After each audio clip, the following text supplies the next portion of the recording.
नमस्कार दोस्तों शराब की लत हमारी कई सारी बहनों का जो घर है वो बर्बाद कर चुकी है।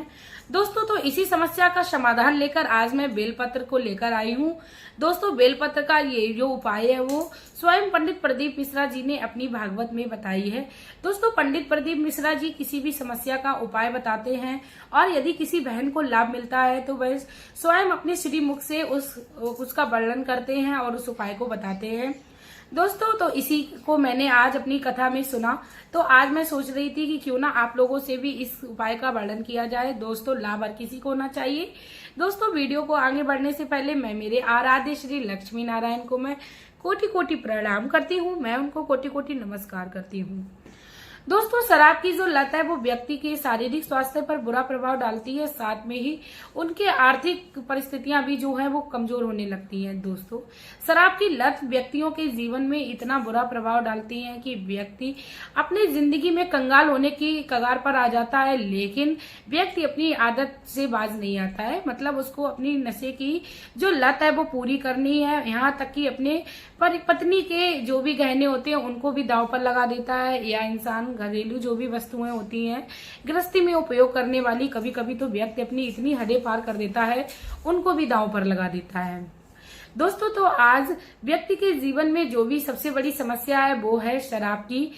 दोस्तों कई बार तो हम लोगों ने ऐसी परिस्थितियां देखी हैं कि व्यक्ति शराब के नशे में आकर पता नहीं क्या से क्या कर जाए, लेकिन जब वह होश में आता है तो वह खुद ही शर्मिंदगी महसूस करता है। लेकिन दोस्तों वह इस लत का शिकार हो चुका है, इसीलिए वह खुद चाहते हुए भी इस नशे को नहीं छोड़ सकता है। दोस्तों यदि वह व्यक्ति स्वयं चाहे या उसके पारिवारिक जन में उसकी माँ हो, पत्नी हो, जो भी चाहे इस उपाय को कर सकती है। यदि पति इस बात से बिल्कुल भी मानता नहीं है, उसको नशा करना है, तो आप इस उपाय को चुपचाप से भी कर सकती हैं। दोस्तों मैं आप लोगों को बता दूं, हमारी जो बहनें हैं वो काफी सारे ऐसे उपाय कर चुकी हैं जिनसे उन्हें लाभ नहीं मिला है। लेकिन दोस्तों आज विश्वास करिए, आज मैं आप लोगों को ऐसा उपाय बताऊंगी जिसमें आपका 1 रुपया भी खर्च नहीं होगा। आपको सिर्फ और सिर्फ उस उपाय को करना है। शराबी व्यक्ति बार बार शराब पीता है और अपने घर में बार बार कलेश करता है। कभी कभी व्यक्ति अपने घर में चैन से 2 वक्त की रोटी बनी रखी होती है, उसको भी खाने में असमर्थ हो जाता है, क्योंकि कलेश में किसी भी व्यक्ति का जो मन है वो स्थिर नहीं रहता है।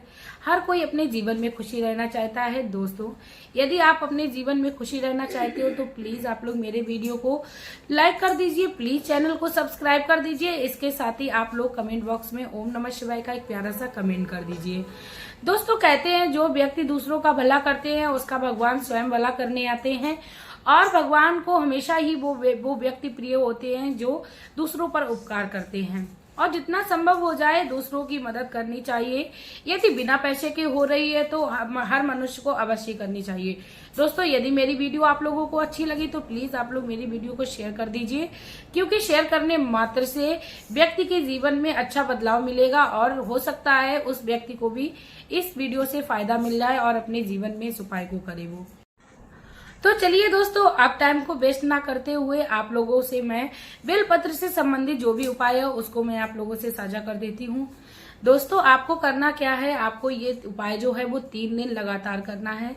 जैसे आपने शनिवार के दिन से इस उपाय को शुरू किया तो आप शनिवार, इतवार और इसके साथ ही सोमवार, ये 3 दिन इस उपाय को करिए। आपके जीवन में तीसरे दिन से ही लाभ दिखने को मिलने लगेगा। दोस्तों असर इतना इसका असरदार होगा कि आप खुद ही आश्चर्य हो जाएंगे कि आपके जीवन में ये बदलाव होने लगा है, तो वह सिर्फ और सिर्फ बेलपत्र के उपाय से होने लगा है। इसके साथ ही दोस्तों मैं आप लोगों को बता दूं कि जब भी आप बेलपत्र के उपाय को करें तो पहले याद रखिए आपको बेलपत्र अपने घर में लानी है। दोस्तों सुबह में स्नान कर लेना है, आप बेलपत्र ले आइए, घर में ले आइए। इसके साथ ही आप 1 लोटा जल अपने साथ ले लीजिए और भगवान शिव शंकर के मंदिर में जाइए। और दोस्तों बेलपत्र और पूजन की सामग्री को लेकर जैसे ही मंदिर में प्रवेश करें वैसे ही भगवान का आवाहन आपको करना है 3 तालियां बजाकर। 3 ताली बजाने से आपकी भगवान भोलेनाथ हर मनोकामना पूर्ण करेंगे और मंदिर में उपस्थित हो जाएंगे। इतना करने के बाद आप भोलेनाथ की शिवलिंग पर 1 लोटा जल चढ़ाइए और भगवान श्री भोलेनाथ का जो भी आप पूजन की सामग्री ले गए हो उससे पूजन करिए। उसके बाद दोस्तों आपको बेलपत्र के उपाय से करना क्या है, आपको बेलपत्र पर चंदन से आपको ओम बना लेना है। बीच वाले पत्ते पर आप ओम बना लीजिए। उसके ऊपर आप थोड़े से चावल रख लीजिए और भगवान श्री भोलेनाथ का जो जहाँ अशोक सुंदरी का भाग होता है वहां पर आप उस बेलपत्र को चढ़ा दीजिए। इतना करने के बाद दोस्तों, आप उस बेलपत्र को चढ़ाने के बाद भगवान श्री भोलेनाथ की 5 पुत्रियां हैं उनका नाम ले लीजिए। ये आपको गूगल पर मिल जाएंगी। भगवान श्री भोलेनाथ की जो 5 पुत्रियां हैं वो भगवान भोलेनाथ को अति प्रिय हैं। जो भी व्यक्ति भगवान श्री भोलेनाथ की पूजा करने के साथ उनकी 5 पुत्रियों का नाम लेता है और अशोक सुंदरी का नाम लेता है तो भगवान भोलेनाथ अति प्रसन्न होते हैं और उस व्यक्ति की जिसने की भगवान की बेटियों का नाम लिया है उसकी सारी मनोकामनाएं पूर्ण करते हैं। इतना करने के बाद दोस्तों, आप भगवान श्री भोलेनाथ से प्रार्थना करिए।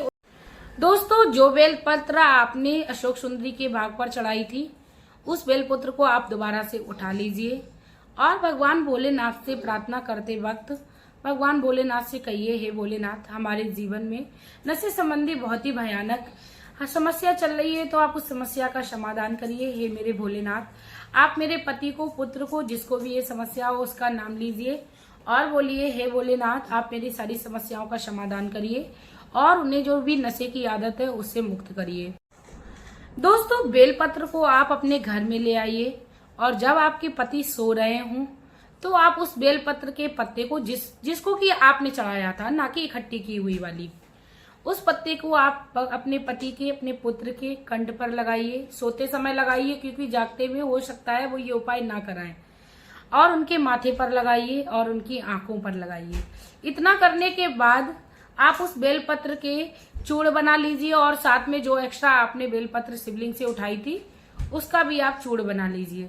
चूड़ बनाने के बाद आप इस बेलपत्र के चूड़ को उनकी सब्जी में, उनकी चाय में, जिस भी तरीके से आप खिला पाए आप खिला दीजिए। आपके पति जान भी नहीं पाएंगे और आप इस उपाय को भी कर लोगी दोस्तों। और इसके साथ ही मैं आपको बता दूं, यदि संभव हो जाए तो आप उनके तकिए के नीचे बेलपत्र को अवश्य रखिए। दोस्तों, इतना उपाय कर लेने के बाद आपको आपके जीवन में इतना असरदार लाभ देखने को मिलेगा कि आप इस असर से अपने जीवन में हो रही परेशानियों से मुक्त हो जाएंगे और आपका मन भी करेगा कि मैं इस प्रचार प्रसार को खूब ज्यादा बढ़ाऊं, भगवान भोलेनाथ की कृपा दृष्टि पाऊं। जो भी व्यक्ति भगवान भोलेनाथ की शरण में जाता है वह कभी भी निराश होकर नहीं आता है, वह अपने जीवन में संपूर्ण सुखों को पाता है। दोस्तों, भगवान भोलेनाथ जो हैं वो व्यक्ति को जीवन देने वाले हैं और व्यक्तियों के हर संकट को दूर करने वाले हैं। कहते हैं भगवान भोलेनाथ को यदि किसी व्यक्ति ने एक बार भी मन से धारण कर लिया तो भगवान इतने भोले हैं, उस व्यक्ति को जीवन भर नहीं छोड़ते। दोस्तों, आप सभी लोगों की भगवान भोलेनाथ प्रार्थना स्वीकार करें। मेरी भी यही भगवान भोलेनाथ से प्रार्थना है। हे भोलेनाथ, आपका जो भी ये उपाय करे आपको आप हर प्रकार से उन्नति देना उस व्यक्ति को। इसके साथ ही उसके जीवन में जो भी समस्या चल रही है उससे निजात देना। क्योंकि दोस्तों, मेरा सिर्फ और सिर्फ वीडियो बनाने का एक ही उद्देश्य है कि लाभ हर किसी को होना चाहिए। यदि 10 में से एक व्यक्ति को भी लाभ हो रहा है तो मैं अपने जीवन में अपने आप को ज्यादा भाग्यवान समझूंगी। इसके साथ ही दोस्तों, अब मैं वीडियो में आप लोगों से लेना चाहूंगी विदा। आपका प्यार और कीमती समय देने के लिए धन्यवाद।